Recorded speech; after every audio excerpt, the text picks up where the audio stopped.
একজন ভদ্রলোক এনজিপি স্টেশনে নেমে স্টেশনের বাইরে এসে ট্যাক্সির খোঁজ করতে লাগলেন। এক ব্যক্তি ট্যাক্সি নিয়ে সামনে এগিয়ে আসলেন। লোকটি বলল, আমি শিলিগুড়ি যাব। ট্যাক্সি ড্রাইভার তখন তাকে বলল, অনেকটা পথ যেতে হবে দাদা, 500 টাকা ভাড়া লাগবে। লোকটি তখন বলল, তোমরা এরকমই, এইটুকু রাস্তা 500 টাকা ভাড়া চাইছো? ভাবছো আমি কিছুই জানি না? যাও যাও, তোমার মতো ট্যাক্সির দরকার নেই আমার, যাও, আমি আমার রাস্তায় একাই হেঁটে চলে যাব।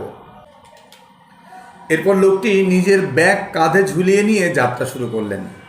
সেই ব্যক্তিটি ব্যাগ নিয়ে কিছু দূর পর্যন্ত এগোলেন। মাথার উপরে গ্রীষ্মের গনগনে রোদে তিনি শীঘ্রই নাজেহাল হয়ে পড়লেন। মনে মনে আবার তিনি ট্যাক্সির খোঁজ করতে লাগলেন। কিছু দূর যাওয়ার পর আবার পুনরায় সেই ট্যাক্সিকেই তিনি দেখতে পেলেন। এরপর সেই ব্যক্তিটি আর কোনো উপায় না পেয়ে ট্যাক্সিটিকে আবার দাঁড় করালেন। তখন লোকটি বলছে, আরে ভাই, আমি তো এবার প্রায় অর্ধেক রাস্তায় চলে এসেছি, তাহলে এবার কত টাকা লাগবে বলো?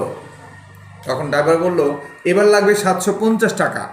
তখন লোকটি বলছিল, তোমরা তো তাজ্জব লোক মাইরি, দেখছো যে আমি আর পারছি না, তাই দাম বাড়িয়ে দিলে? আমি তো অর্ধেকটা পথ চলেই এসেছি, হিসেব মতো তো 250 টাকা হওয়া উচিত, 250 টাকা হওয়া উচিত। তখন ড্রাইভার হাসতে হাসতে বললেন, দাদা, এতক্ষণ ধরে আপনি যে রাস্তায় হাঁটছিলেন সেটা শিলিগুড়ির উল্টো দিকের রাস্তা। এই রাস্তা দিয়ে হাঁটলে আপনি শিলিগুড়ি নয়, জলপাইগুড়ি পৌঁছে যাবেন দাদা, তাই আপনি অর্ধেকটা রাস্তা উল্টো দিকে বেশি চলে এসেছেন। এ কারণেই আমি আগের থেকে 250 টাকা বেশি চেয়েছি। এরপর সেই লোকটি আর কোনো মন্তব্য না করে ট্যাক্সিতে উঠে পড়লেন। তো মোরাল অফ দ্য স্টোরিটা কি? আমরা এখান থেকে কি শিক্ষা পেলাম? আমরা আমাদের জীবনে কোনো কাজ পেলেই কোনো ভাবনা চিন্তা না করেই হঠাৎ করেই কাজটা শুরু করে দেই। কোনো পরিকল্পনা ছাড়া কাজটি করায় আমরা ভুল পথে এগোতে থাকি অনেক সময়। আর এভাবেই আমরা আর কোনো কিছুর উপায় না পেয়ে কাজটি অর্ধেক রাস্তায় ছেড়ে দিয়ে সময় এবং অর্থ নষ্ট করি। তাই কোনো কাজ করার আগে ঠিকমতো পরিকল্পনা করুন এবং লক্ষ্য নির্ধারণ করুন, লক্ষ্য ঠিক করুন।